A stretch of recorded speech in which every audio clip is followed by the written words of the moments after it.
আবার নমস্কার জানাই আপনাদের সবাইকে। একটা খুবই সুন্দর এবং ছিমছাম একটা বাংলা সিনেমা দেখলাম এবং ভাবলাম এই রিলেটেড একটা ছোট্ট রিভিউ না নিয়ে এলেই নয়। ছোটবেলায় কোনো না কোনো প্রকারে আমরা কাবুলিওয়ালা অবশ্যই পড়েছি, অথবা পুরনো সেই ছবি বিশ্বাসের কাবুলিওয়ালা সিনেমা দেখেছি। কাজেই যখন এই শব্দটা শুনি কাবুলিওয়ালা, একটা ইমোশন ট্রিগার করে কমন বাঙালিদের মনে। 2023-এর ডিসেম্বরে সুমন ঘোষ দ্বারা পরিচালিত কাবুলিওয়ালা মুভিটি রিলিজ হয়। কাবুলিওয়ালার নাম ভূমিকায় রহমতের চরিত্রে অভিনয় করেছিলেন সুপারস্টার মিঠুন চক্রবর্তী।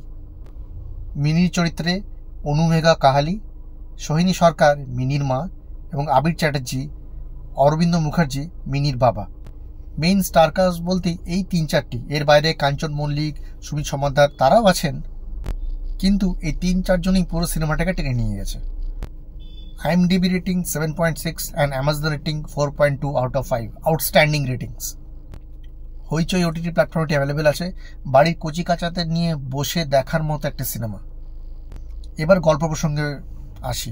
জানি গল্প ব্যাপারে নতুন করে কিছুই বলার নেই, কাবুলিওয়ালা আমাদের সকলেরই জানা, কিন্তু এটা বাড়ির ছোট কচি কাচাদের অবশ্যই শেখার ব্যাপার আছে।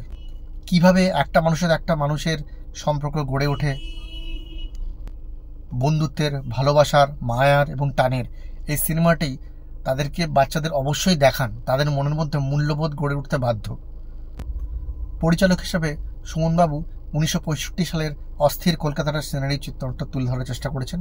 সেটি অনবদ্য এবং কলকাতা শহর যেভাবে পুরনো রীতি কালচারকে আঁকড়ে ধরে এখন অবধি চলে যাচ্ছে, সেক্ষেত্রে সেই সিনটা ক্রিয়েট করা খুব একটা মেহনতের কাজ কিন্তু নয়। যেখানে অন্যান্য মেট্রো শহরগুলো ইনফ্রাস্ট্রাকচার বাই শত যুগ আগে, পুরনো কলকাতা কিন্তু কিছু জায়গাতেই সেই 1960-65 কি স্বাধীনতার আগের যুগের ছাপটা কিন্তু ধরে রেখেছে। এবারে আসি অভিনয় প্রসঙ্গ।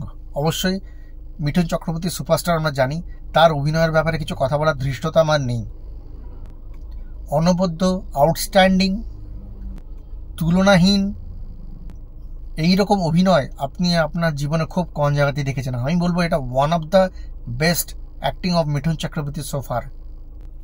ছবির কিছু কিছু ফ্রেম, কিছু কিছু দৃশ্য এমন ইমোশনাল অ্যাটাচ করে দেবে আপনাকে, যে আপনার পক্ষে সেটিকে অ্যাভয়েড করা বা চোখের জল আটকানো খুবই মুশকিল। জাস্ট 1 ঘন্টা 50 মিনিট এরকম ডিউরেশন সিনেমাটার, আর খুবই কম বাজেটে তৈরি এবং বক্স অফিসে খুব একটা ভালো ফল করতে পারেনি, কিন্তু সিনেমাটি দারুণ সিনেমা। আমি আপনাদেরকে এই জন্য রিকোয়েস্ট করবো, সিনেমাটি দেখুন এবং ভালো ভালো বাংলা ছবিকে অনুপ্রাণিত করুন, এবং যখন দেখবেন বাড়ির কচি কাঁচা এবং ছোটদের অবশ্যই সঙ্গে নিয়ে দেখবেন। ধন্যবাদ।